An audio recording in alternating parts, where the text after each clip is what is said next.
Can legal terms affect your startup's valuation? Our answer is yes.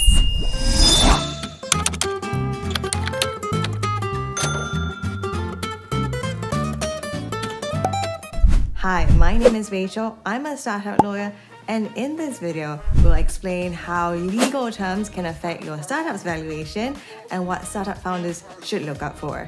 First, we'll go through how your legal documentation can affect the valuation of your startup. Second, we'll go through some key terms that you might want to take note of as a founder in order to improve your startup's valuation. Third, we'll go through how legal terms can affect your startup's valuation as well as your own net worth. First, on optimizing your fundraising strategy. In today's environment, there are two main ways that startup founders fundraise. First is using the SAVE, and second, by issuing shares to your shareholders. What is the difference between these two strategies? When a startup issues a SAVE, they get the funds very quickly, but they also delay the negotiation for the shareholders agreement at a later stage. On the other hand, if startups are fundraising by issuing shares straight away, a shareholders agreement will have to be put in place. This typically takes about 2 to 3 weeks to negotiate at the very least. So startup founders will have to factor this in their fundraising timeline. One point for startup founders to consider is what happens if a SAVE holder refuses to sign a shareholders agreement when they convert. Well, there may be only two options available. First, returning the cash to the SAVE holder, or second, trying to find a compromise with the SAVE holder. Second, what are the top legal terms that we advise startup founders to keep an eye out for? First, reserve matters. What are reserve matters? These are things that you need specific approvals and consents before the company can execute.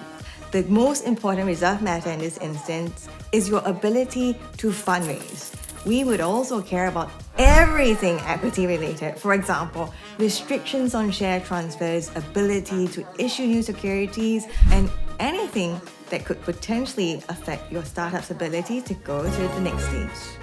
But you might want to scrutinize your board composition to ensure that this does not affect your startup's valuation. The number one way to kill your company is to kick yourself out of the company. So you might want to make sure that your seat on the board is a strong one. Finally, it will be important to manage lever terms. A very real reality is that most founders may not see the company from pre-seed all the way to exit. So what happens if your co-founder leaves or if you choose to leave? Such situations are more common than you think, and you need to have an East Coast plan.